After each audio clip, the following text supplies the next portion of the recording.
코스피 5600 모두가 불가능하다고 했던 이 숫자가 현실이 되었습니다. 전 세계가 인플레이션 공포와 고금리 기조에 신음하며 미국 증시마저 비틀거릴 때 한국 증시는 유독 단단한 성벽을 쌓아 올렸습니다. 대중은 그저 인공지능 테마의 화려함에 취해 있을 때 시장 밑바닥에서는 거대한 판의 이동이 시작되었습니다. 단순히 지수가 올랐다는 사실보다 더 기괴한 데이터가 하나 있습니다. 1월 한 달간 시장을 이끌었던 자동차와 반도체의 기세가 꺾인 자리를 은행과 소매유통, 그리고 보험업종이 채우고 있다는 사실입니다. 은행주가 26.4% 급등하고 유통업종이 17.8% 솟구치는 이 현상. 이것은 단순한 순환매가 아닙니다. 대한민국 증시의 엔진이 통째로 교체되고 있다는 강력한 신호입니다. 오늘 우리는 이 5600이라는 숫자 이면에 숨겨진 잔혹하고도 정교한 설계도를 파헤쳐 보겠습니다. 이 분석을 끝까지 듣지 않는다면 당신은 다가올 거대한 부의 재편 과정에서 길을 잃게 될지도 모릅니다. 1월의 강세는 전형적인 수출 주도형 장세였습니다. 자동차가 37.3% 그리고 반도체가 36.4% 오르며 지수를 견인했습니다. 실적이 뒷받침된 당연한 결과처럼 보였습니다. 하지만 2월 들어 기류가 완전히 바뀌었습니다. 반도체 실적 전망치는 여전히 폭발적인 상향 곡선을 그리고 있음에도 불구하고 수급의 물줄기는 은행과 보험 그리고 건설로 급격히 꺾였습니다.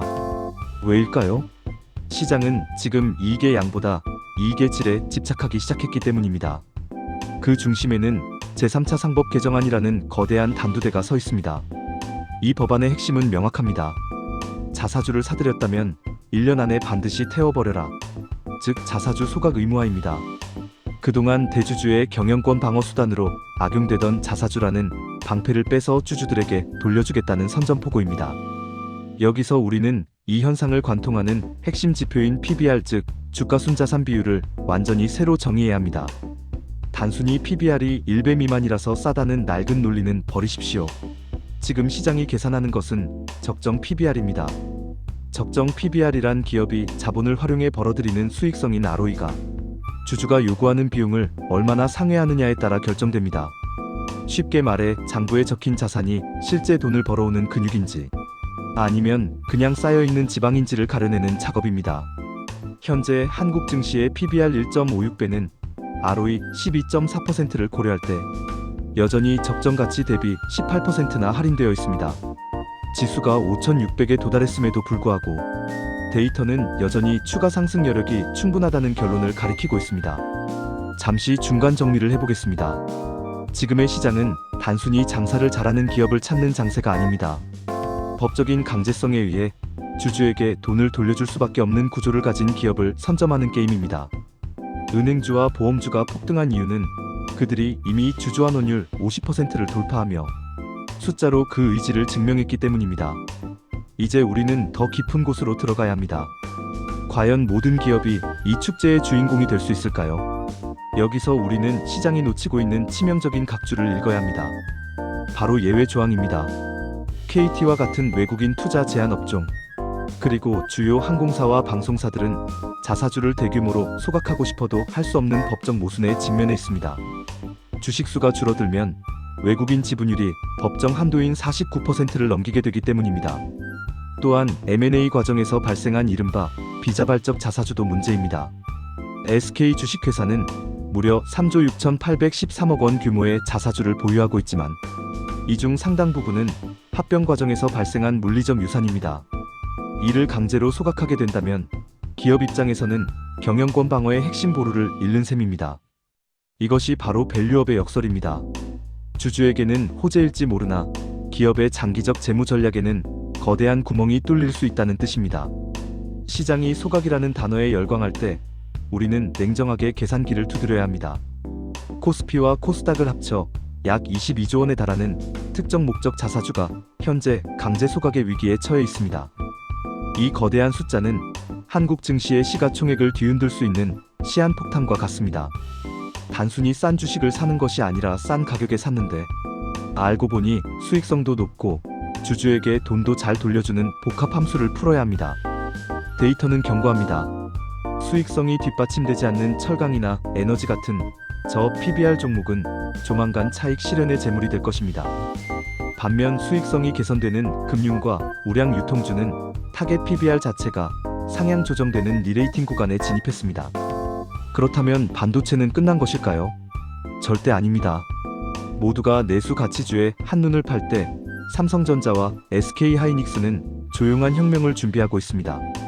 삼성전자의 2026년 예상 영업이익은 52.2조 원에 달합니다. HBM 시장의 주도권을 고려할 때 현재의 밸류에이션은 여전히 저평가 구간입니다. 자녀이익 모델인 RIM을 통해 도출한 삼성전자의 적정 PBR은 1.67배입니다. SK하이닉스는 무려 2.67배에 도달합니다. 현재 시장이 제시하는 타겟 PBR 1.5배는 이러한 수익성 개선세를 고려할 때 오히려 너무나도 보수적인 수치입니다. 반도체는 지수 5600선을 지탱하는 가장 거대하고 단단한 콘크리트 바닥이자 가장 강력한 상승 여력을 품은 폭탄입니다. 과거 2024년 말부터 시작된 밸류업 정책은 지수를 1년 만에 76%나 끌어올렸습니다. 지금의 5600선은 거품의 정점이 아닙니다. 역사적으로 반복되던 코리아 디스카운트가 해소되는 정상화의 과정입니다. 우리가 주목해야 할 상승 여력의 핵심은 할인율의 축소입니다.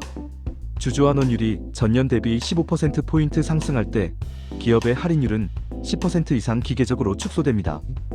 이 할인율 축소만으로도 코스피는 6,000포인트를 향한 논리적 정당성을 확보하게 됩니다. 이제 우리는 수집된 모든 데이터 조각을 하나로 연결하여 최종적인 전략적 대응 지침을 내려야 합니다. 5600선이라는 고지는 누군가에게는 매도의 신호일지 모르지만 정교한 논리로 무장한 우리에게는 섹터별 진검승부의 시작을 알리는 신호탄입니다. 첫째 각주의 필터링을 시작하십시오.